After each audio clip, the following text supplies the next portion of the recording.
За 10-та поредна година правиме това каране. Идеята на карането е първо благотворителна, второ да зарадваме децата и гостите на град София.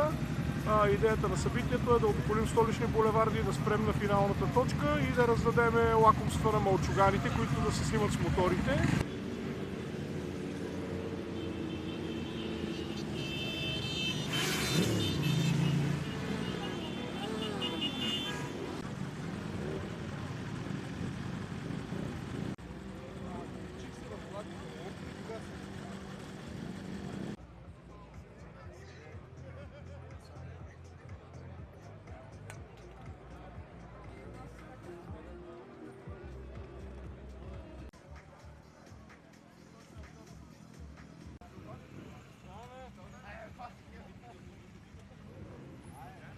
Кампания благотворителна да дарим усмивка, която утре ще посетим дома за деца в град Роман, който се посещаваме 3 или 4 пъти годишно, където ще занесем необходими продукти, провизии и лакомства за децата, както и нужни ученически пособия.